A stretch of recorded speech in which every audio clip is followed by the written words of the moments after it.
Exercise 3.3 Variation question number 8. If P varies jointly as Q and R square and inversely as S and T square. P के बारे में कह रहे हैं कि P जो है वो डायरेक्ट वेरिएशन है Q और R स्क्वायर के साथ और इन्वर्सली भी है that S and T square. ठीक है. P आपको दिया हुआ 40, Q, R, S और T की वैल्यूज़ भी गिवन है.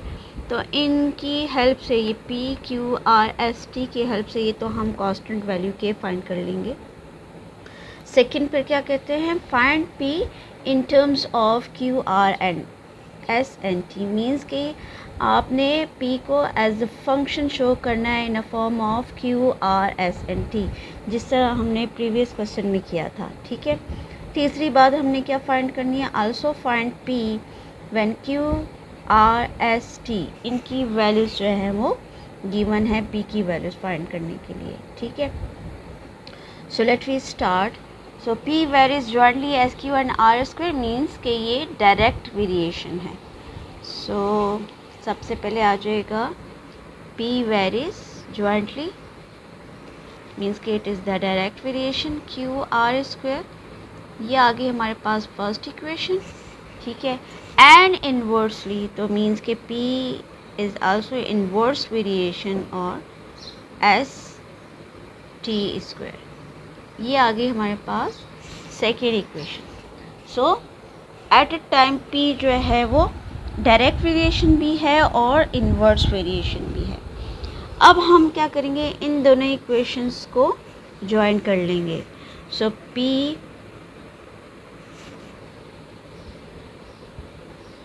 is Q R square by S T square. ठीक है. ये फॉर्म बन जाएगी जब हम इन दोनों इक्वेशंस को ज्वाइन करेंगे. ना इस वेरिएशन को इक्वेशन की फॉर्म में कन्वर्ट करते हैं. So P is equal to K, चूँकि कांस्टेंट है दोनों का, तो K into Q R square by S T square आ जाएगा. ठीक है. ये इक्वेशन बन जाएगी. अब हमने क्या करना है, इसकी हेल्प से हमने फाइंड कर लेना है सबसे पहले K की वैल्यूज़ को. इस K की वैल्यूज़ को फाइंड आउट करेंगे. ठीक है. इसके लिए हम पहले K की इक्वेशन बनाएंगे.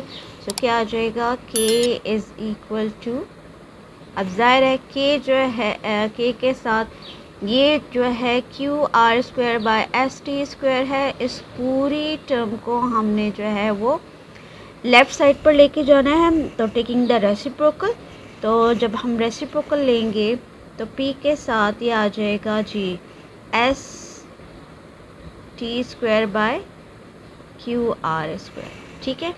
ये यहाँ के अकेला रह गया और इनका हमने रेसिप्रोकल ले लिया. इसका reciprocal S T square by Q R square. ठीक. सो अब यहाँ ये इक्वेशन K की बन गई. Now find K. Second step में हम K फाइंड करेंगे और K के लिए आपको ये डेटा दिया हुआ है वेयर P इज़ 40, Q जो है वो 8 दिया हुआ है, R जो है वो 5 है, S जो है वो 3 है और T जो है वो 2 है. तो हम इस पूरे डेटा की हेल्प से फाइंड कर लेंगे K, where K is equal to P S T square divided by Q R square. Now putting the values, K is equal to, P की वैल्यूज़ दी हुई है 40. अच्छा. S की वैल्यूज़ दी हुई है 3, T जो है वो हमारे पास है 2, तो ये 2 का स्क्वायर हो जाएगा एंड डिवाइडेड बाय Q है 8 और R जो है वो 5, तो ये 5 का स्क्वायर ले लेंगे. ठीक है. ओके. अगर हम इसको सिंप्लीफाई करें तो K इज़ इक्वल टू, ये देखिए 8 1 ज़ा 8, 8 5 ज़ा 40, क्या आ जाएगा 5 मल्टीप्लाई 3 मल्टीप्लाई 2 का स्क्वायर आ जाएगा 4 एंड डिवाइडेड बाय नीचे आ जाएगा 5 स्क्वायर मीन्स 25. ओके जी, यहाँ आप कटिंग कर लें। 5 1 ज़ा 5, 5 5 ज़ा 25। सो k इज़ इक्वल टू, ऊपर न्यूमरेटर में 3 4 ज़ा 12, तो 12/5 मीन्स कि k की वैल्यूज़ हमारे पास आ गई 12/5। Now find p। Third step में क्या है कि फाइंड करें p। ओके जी, p की वैल्यूज़ को हमने फाइंड करना है।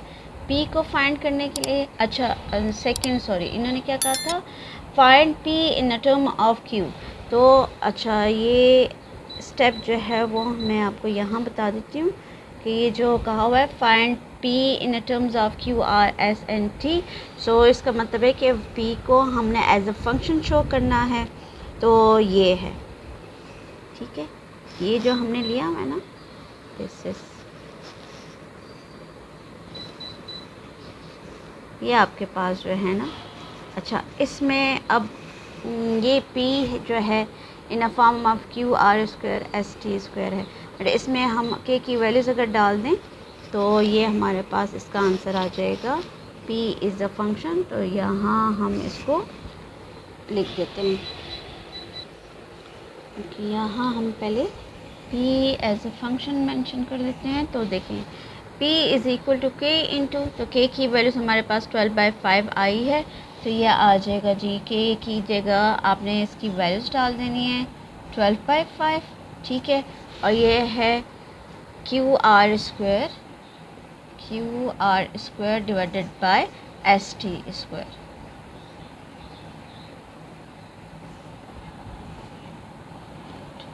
ये है एस टी स्क्वायर, ठीक है।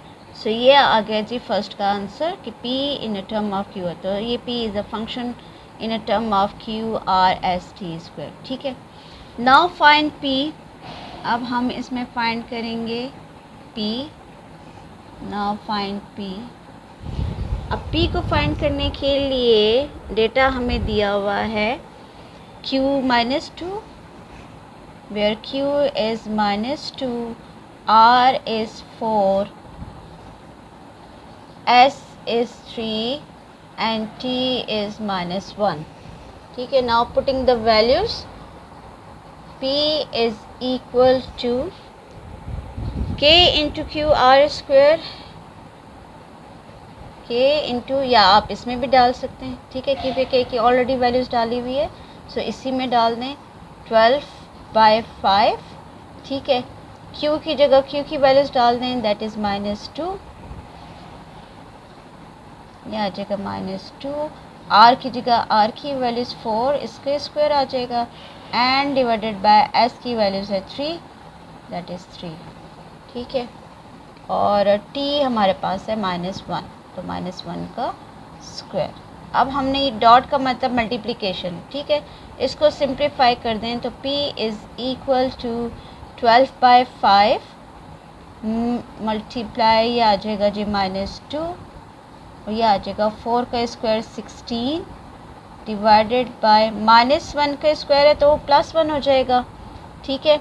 तो +1 को 3 के साथ मल्टीप्लाई करें तो 3, ओके जी। फर्दर इसको सिंप्लीफाई करते हैं, p इज़ इक्वल टू 12 अब ये देखें नीचे जो है वो कांस्टेंट, वो ऑड नंबर है और ये इवन है ऊपर न्यूमरेटर में, तो इनकी कटिंग नहीं होती।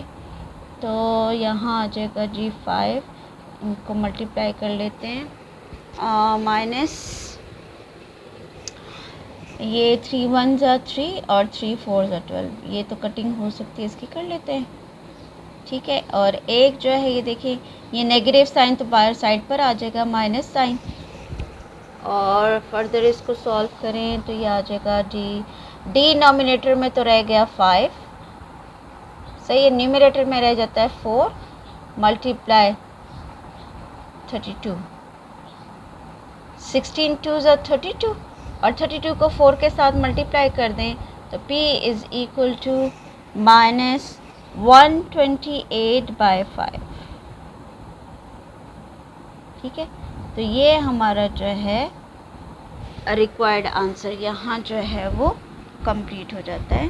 सो ये कंप्लीट हो गया, p की वैल्यूज़ आ गई, ठीक है। k हमने पहले फाइंड किया, यहाँ पी को in terms of Q R S T square की लिखा, और उसके लिए ज़ाहिर है हमें के की वैल्यूज़ चाहिए थी। के की वैल्यूज़ हमने इससे फाइंड की, जो डेटा दिया हुआ था फर्स्ट डेटा, उसकी हेल्प से हमने के की वैल्यूज़ को फाइंड आउट किया, और फिर के की वैल्यूज़ को हमने इस फंक्शन में p इज़ इक्वल टू के into Q R S square by S T square में वैल्यूज़ डाल के p की वैल्यूज़ को फाइंड किया है। Just putting the values of Q R S T, और उसको सिंप्लीफाई कर लें, कटिंग कर लें, जहाँ कटिंग होती है कटिंग कर लें, जहाँ नहीं होती सिम मल्टीप्लाई करके रिक्वायर्ड आंसर लिख लें। इसको आप डेसिमल में भी लिख सकते हैं, और -128/5 इज़ द रिक्वायर्ड आंसर। चला नेक्स्ट एक्सरसाइज के लिए नेक्स्ट वीडियो इंशाल्लाह। So keep watching. कमेंट्स ज़रूर किया करें वीडियोस में, आप लोगों के कमेंट्स नहीं आते, प्लीज़ कमेंट्स भी ज़रूर किया करें। जो चैप्टर जो टॉपिक आप चाहते हैं कि उस पर मैं वीडियोस बनाऊं तो कमेंट्स में ज़रूर मेंशन करें, और subscribe my channel. Keep watching. अल्लाह हाफिज़।